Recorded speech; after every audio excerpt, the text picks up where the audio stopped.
Good morning दोस्तों। आज हम लोग थर्ड ब्लॉग शूट करने जा रहे हैं अपने टेम्पल सीरीज का। आप लोग ब्लॉग में हमारे साथ बने रहिए।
मैंने सोचा कंट्री एरिया के बारे में आपको थोड़ी जानकारी दे दी जाए।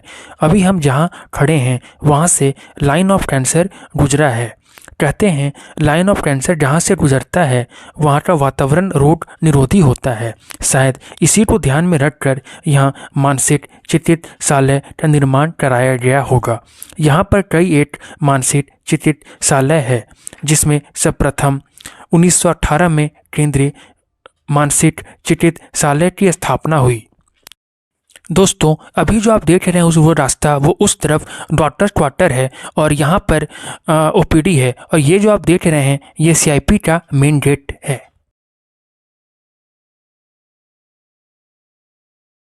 अभी हम Davis institute of neuro psychiatry पहुँच चुके हैं। अब आपको हम Davis institute of neuro psychiatry के बारे में कुछ जानकारी बताते हैं। डेविस इंस्टीट्यूट जो है ये 1955 में इस्टेब्लिश हुआ था और इसके फाउंडर थे doctor Robert Brock Lesbie Davis. Doctor Davis के फादर का नाम हुआ doctor George Brott Lesbie Davis, जो इंग्लिश मिशनरी डॉक्टर थे और ये चीफ सर्जन थे मिशन हॉस्पिटल अमृतसर के। डॉक्टर रॉबर्ट डेविस की एजुकेशन इंग्लैंड से हुई थी और वो क्वालिफाई किए थे doctor from the London hospital से 1936 में। 1946 में डॉक्टर रॉबर्ट डेविस को मेडिकल सुपरिटेंडेंट बनाया गया यूरोपियन मेंटल हॉस्पिटल रांची के, जिसको अभी कहा जाता है सेंट्रल इंस्टीट्यूट ऑफ साइकेट्री, जिसको हम अभी CIP के नाम से जानते हैं। डॉक्टर डेविस ही फर्स्ट न्यूरोसर्जरी किए थे रांची में, और डॉक्टर डेविस ही फर्स्ट स्टार्ट किए थे पैथोलॉजी और रेडियोलॉजी डिपार्टमेंट। अभी जो आप वीडियो में बिल्डिंग देख रहे हैं, ये Davis institute of neuro psychiatry का मेन कैंपस है।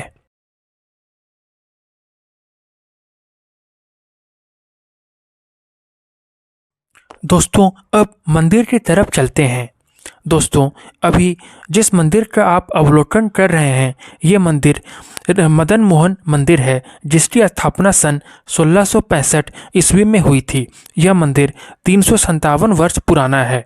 हम में से अधिकतर लोगों को इस मंदिर के बारे में पता नहीं है, अतः एक बार मंदिर में जरूर आएं दर्शन करने के लिए। इस मंदिर के कोषाध्यक्ष श्री गोपाल नारायण तिवारी हैं, जो इस मंदिर के निर्माणकर्ता के वंशज भी हैं।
मंदिर के कोषाध्यक्ष गोपाल नारायण तिवारी जी से मंदिर के इतिहास के बारे में कुछ जानते हैं।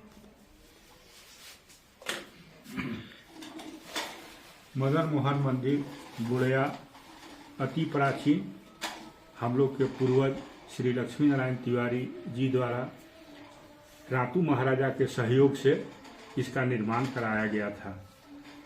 मंदिर की व्यवस्था चूँकि हम लोग उनके वंशज हैं, इसलिए हम ही लोग के जिम्मा में है। यहाँ का भोग प्रसाद या पूजन का जो व्यवस्था होता है, वह हम उनके वंशज या जो और बाकी भाई बंधु हैं उनके सहयोग से किया जाता है। मंदिर में वर्ष में 4 आयोजन विशेष करके आयोजित किए जाते हैं। चूँकि यह राधा कृष्ण जी का मंदिर है, इसलिए जन्माष्टमी का विशेष आयोजन होता है। उसके बाद होली उत्सव मनाया जाता है। होली के दिन प्रभु मदन मोहन स्वामी स्वयं गांव का स्थिति, यहाँ के नागरिकों का हाल जानने के लिए बाहर आते हैं। उस दिन प्रत्येक व्यक्ति को भगवान के साथ होली खेलने की इजाज़त होती है। शर्त सिर्फ इतना है कि उस दिन जो आदमी प्रभु के साथ होली खेलना चाहता है, उसको शराब का सेवन नहीं करना होगा, मांसाहार नहीं लेना होगा, और अपने वस्त्र इत्यादि में जो बेल्ट ये सब होता है या पर्स वगैरह जो चमड़े का होता है, वह नहीं होना चाहिए। उसके बाद वह प्रभु के साथ होली खेलने के लिए सूखी अबीर से पूरा इजाज़त रहता है। प्रभु बाहर चबूतरा बना हुआ है, उस चबूतरे में झूले का व्यवस्था है और उस झूला में बैठते हैं प्रभु, और गांव का आदमी बारी बारी से आके उनको अबीर लगाते हैं और उनके साथ अबीर खेलते हैं। उसके बाद तीसरा आयोजन होता है कार्तिक पूर्णिमा के दिन। कार्तिक पूर्णिमा के दिन रास के नाम से आयोजन किया जाता है। उसी दिन प्रभु जो हैं सो अपने गोपियों के साथ महारास का आयोजन करते थे वृंदावन में। उसी शैली में यहाँ भी किया जाता है। आत्मा से परमात्मा के मिलन को रास कहा जाता है। तो आत्मा में पड़े हुए छाई को हटाने के लिए प्रवचन, भजन, कीर्तन, इस तरह के कार्यक्रमों का आयोजन मंदिर प्रबंध समिति द्वारा किया जाता है और आम ग्रामीण उस कार्यक्रम में भाग लेकर प्रसाद ग्रहण कर अपने आत्मा में आए हुए त्रुटि को दूर करने का प्रयास करते हैं। और चौथा होता है मंदिर का स्थापना। अक्षय तृतीया, वैशाख शुक्ल पक्ष के तृतीया तिथि के दिन मंदिर का पूजा प्रारंभ किया गया था विक्रम संवत 1722 ईस्वी सन 1665 को। तो उसी अवसर को ध्यान में रखते हुए उस दिन आयोजन किया जाता है। उस दिन पूजन पाठ, भगवान का विशेष श्रृंगार इत्यादि का व्यवस्था होता है। इस तरह से मंदिर अति प्राचीन काल से यहाँ के नागरिकों के सहयोग से और आम जन के माने सहयोग से सुंदर व्यवस्थित ढंग से अभी तक चलता आ रहा है और आगे भी प्रभु की कृपा बनी रहेगी और इस तरह से व्यवस्था आगे भी चलता रहेगा। धन्यवाद मंदिर का इतिहास बताने के लिए। आइए मंदिर के अध्यक्ष महोदय से मंदिर की और कुछ जानकारी जानते हैं। मेरा नाम चंद्रभूषण नारायण तिवारी है। श्री मदन मोहन मंदिर के मैं अध्यक्ष हूँ। सन 2014 से हम इसके अध्यक्ष हैं। अच्छा, 2014 से इसका मैं अध्यक्ष हूँ। आज हम लोग लगभग 8-9 साल से हम लोग इसका संचालन करते हैं। जहाँ तक रही इस मंदिर का निर्माण का है, तो जैसे हमारे कोषाध्यक्ष महोदय आपको बताया, जो इसका निर्माण हम लोग के पूर्वज लक्ष्मी नारायण तिवारी और महाराजा छोटनागपुर के रातू द्वारा हुआ है। उसके था जो एक बार रातू महाराजा आए हुए थे हमारे गांव अपना वसूलने के लिए, जो होता है मालगुजारी। तो हमारे पूर्वज जो थे लक्ष्मी नारायण तिवारी मैंने जान के कुछ समय के लिए अंतर्ध्यान हो गया, अंतःपुर में चले गए। उसके बाद वो 4-6 दिन तक रहे। तो कहा जब मैं जाऊंगा, तिवारी जी को फुर्सत नहीं है, कहीं गए हैं, आएंगे तब फिर वो भेंट होगी। तो फिर निकले तो फिर कहा कोई त्रुटि रह गई है क्या? तो कहा नहीं, कोई त्रुटि तो नहीं रह गई, लेकिन आपसे भेंट होगा। तो चलिए भेंट हो गया। तो फिर 2 दिन रहे। उसके बाद उनको ढेर सारा संपत्ति, सोना चांदी पैसा जवाहरात सब दिया गया और एक हाथी में लोड कर दिया गया। उस हाथी में जब महाराजा जाने लगे अपना घर रातू तरफ, तो इसके बीच में खेती के लायक जमीन जो है वहां पर हुआ, वहां पर मैंने वजन से वो संपत्ति का बैठ गया वहां से और वो मृत्यु प्राप्त कर गया। तो उस पश्चात उनको राजा को लगा जो इस संपत्ति हमको लगता है नहीं फलीभूत होगा, तो कहे नहीं, इसको हम दान कर देते हैं। तो हमारे पूर्वज जो लक्ष्मी नारायण तिवारी थे वो बोले जो हम आपको दे दिए हैं तो इसको हम वापस भी नहीं लेंगे। फिर आपस में सबको ग्रामीण बैठे, सबको विचार विमर्श हुआ। तत्पश्चात यह निर्णय हुआ जो इस सोना चांदी को सबको बेच के मुद्रा जमा किया जाए और मुद्रा से एक मंदिर का निर्माण कराया जाए। तो उसी को बेचने के पश्चात करीब 15,000 के आसपास रुपया आया और उसमें 14,001 रुपया में इस मंदिर का उस समय संवत 1722 में और ईस्वी सन से 1665 ईस्वी में बनके तैयार हुआ। इस मंदिर के निर्माण में 17 साल का पीरियड लगा था। उसको एक मुसलमान जो कारीगर थे वो बनाए हुए थे, आज तो नहीं है। लेकिन लोग कहता है उस समय हिंदुस्तान में औरंगजेब का राज था और वो जरा हिंदुओं पर आतताई खूब करते थे। उसी वास्ते यहाँ पर इस मंदिर के दरवाजा में लिखा हुआ है कसम है, अगर हिंदू है और गलत काम करता है और मंदिर में आता है या मंदिर की कोई संपत्ति करता है तो उसको गौ खाने के बराबर उसको पाप लगेगा, और मुसलमान है तो वह सुअर के माफिक होगा। उसी वास्ते उस समय से है जो अभी भी आज भी वहाँ पर वर्णित है और उसी के चलते उस मंदिर का हुआ है। तो उस काल में बना और उसी 3 काल में उस समय रांची में 3 मंदिर बना। एक मदन मोहन मंदिर, दूसरा है चुटिया का राम मंदिर और तीसरा जगन्नाथपुर का मंदिर। लेकिन उस सबसे पहले इसी मंदिर का निर्माण हुआ और इसको हमारे चूँकि पूर्वज के बनाया हुआ है यह मंदिर, उसी वास्ते चूँकि हमारे यहाँ पर अच्छे हमारे अपने भाई बंधु हैं, उन्हीं के द्वारा ये मंदिर का संचालन किया जाता है। एक प्रबंध समिति बनाई गई है। इसमें दोनों टाइम भगवान जी को भोग लगता है, सुबह शाम बाल भोग का व्यवस्था है, आरती होती है, पंडित है, पुरोहित है और जैसा बताए हैं कोषाध्यक्ष महोदय जी हमारे, ये 4 फंक्शन होता है। सबका आयोजन मंदिर के पूर्वज जो है इस मंदिर के जो है लक्ष्मी नारायण तिवारी के जो वंशज है उन्हीं के द्वारा होता है। लेकिन अगर आप आए हैं या कोई भी बाहर से आता है अब प्रभु को अपना स्वेच्छा से कुछ देना चाहता है तो उसको प्रबंध समिति स्वीकार करती है और उसके एवज में उनको रसीद देती है और उस पैसे का या जो भी देते हैं उसका ही मंदिर में ही होता है उपयोग किया जाता है। सुलभ संदर्भ मंदिर तक पहुंचने का रास्ता भी है। और जैसे आप जैसे मदन मोहन मंदिर तक आए तो बहुत कोई की लालसा होती है जब हम कुछ प्रभु को दे तो वही देते हैं लोग। और इसमें एक मान्यता है इस मंदिर के बारे में, जो अगर कोई आदमी झूठ नहीं बोल सकता इस मंदिर में आके, अगर झूठ बोलेगा तो पकड़ जाएगा। तो घर लोगों को मान्यता थी कि अगर किसी घर में कोई चोरी उरी होता था कोई सामान पहले तो लोग कथा थे चलो तुम मदन मोहन में जाके कसम खा दोगे जो हम नहीं लिए हैं तो हम मान जाएंगे। तो कभी कभी लोग ले आता था उस आदमी को जिस पर शंका रहती थी, तो आता था तो आते आते वो जब सीढ़ी चढ़ते थे तो कह देते थे हमारे से गलती हो गया अब नहीं करेंगे, लेकिन उसकी नौबत नहीं आएगी। और उस मंदिर में गाहे बेगाहे बहुत सारा साधु संत भी आते हैं। आज भी एक साधु आए हुए हैं, उनसे भी आपको भेंट हो जाइए। आते हैं आप प्रसाद करते हैं, कुछ क्षण विश्राम करते हैं फिर चल जाते हैं। तो भगवान का आश्रित है जगह है, कोई किसी हर समय खुला रहता है, सभी के लिए है। और यहाँ पर आप यहाँ पर आएंगे तो आपको बहुत शांति महसूस होगा। शहर से इतना नजदीक होते हुए भी आप जब कैंपस मंदिर कैंपस में जाएंगे तो एक अटूट शांति का एहसास होगा जो बहुत कम जगह आज के युग में है। और लोग कहता है लक्ष्मी नारायण की मंदिर है, इसमें लक्ष्मी का माने पैसे का कोई अभाव नहीं है। तो हम विगत 9 साल से हम इस मंदिर का संचालन करते आए हैं। हमारे कोषाध्यक्ष है, इस बीच में हम लोग 2 जग भी कराए। जग में कभी कभी जरूरत पड़ती थी, ढेर सारा पैसा का है और देखते थे जो नहीं है, लेकिन शाम तक एन पर के कहीं से न कहीं से उतना पैसा हम लोग को आ ही जाता था। हालांकि इस मंदिर का रंग रोगन कराने में भी हमको 2.5 से 3 लाख रुपया लगता है, लेकिन उसके लिए भी कोई हम लोग जब तक सोचते हैं तब कोई न कोई आदमी खड़ा।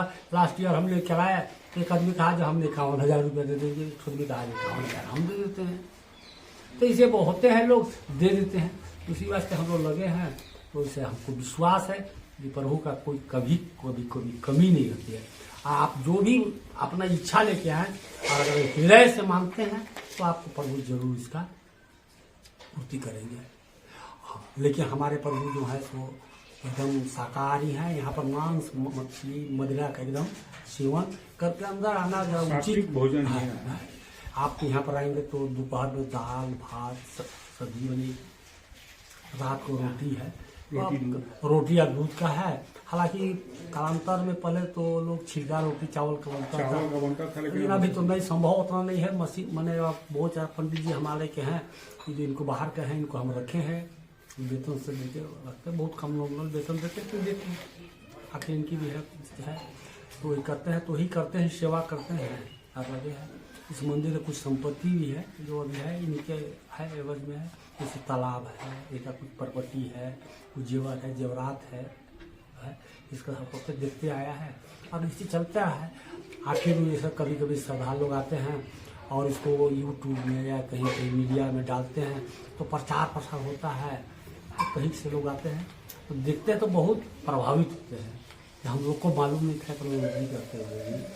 उसी वास्ते आप लोग से हमारा एक आग्रह है कि आप इस मंदिर के शीघ्र जितना ज़्यादा प्रचार कर सके इस मंदिर के लिए उतना ही मंदिर तक पहुंचने का मार्ग है तो उसको भी बता दीजिए। टाइगर हिल होकर इस मंदिर में आपको पहुंचने के लिए रांची से मैंने है, रांची से उत्तर दिशा हाँ उत्तर दिशा में मंदिर फेरालाल चौक से 9 किलोमीटर में अवस्थित है।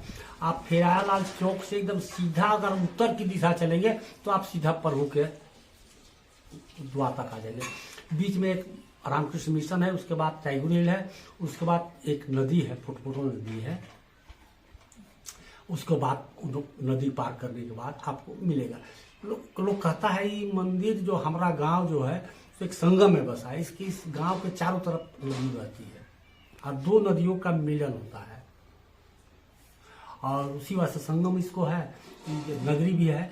और जहाँ तक हमें जानकारी है, हम भी अब 65-66 साल की उम्र हो गई है हमारी, कोई इस गांव में कोई दुखी नहीं है। अगर आप मैंने एकदम में दुखी नहीं है, अगर आपको अन्न मिला है, अगर अपना हाथ से नहीं उठाएंगे खाएंगे तो खैर भूखा रहना पड़ेगा, नहीं तो भूखा कोई नहीं सोता होगा। ये प्रभु का कृपा है और सबका ऊपर वाला का है और क्या है। इसी के साथ आप लोग से हमको मिले, बड़ी खुशी हुई। आप लोग इस पर आपसे आग्रह है या इस मंदिर का ज़्यादा से ज़्यादा आप प्रसार करें ताकि लोगों को जाने, प्रभु को जाने, आप प्रभु का दर्शन करें और आनंद करें। आपने शांति, आज के युग में शांति प्राप्त करना सबसे बड़ा उपाय यही है और कुछ नहीं। धन्यवाद।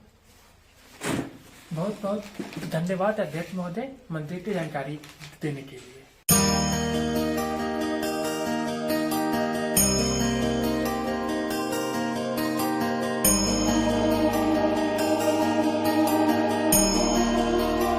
घर आ चुके हैं। अगर टेम्पल सीरीज का थर्ड वीडियो आप लोग को अच्छा लगा तो आप हमारे चैनल को लाइक, सब्सक्राइब और शेयर करें, और जिन्होंने अभी तक हमारे चैनल को सब्सक्राइब नहीं किया है उस चैनल को सब्सक्राइब भी करें।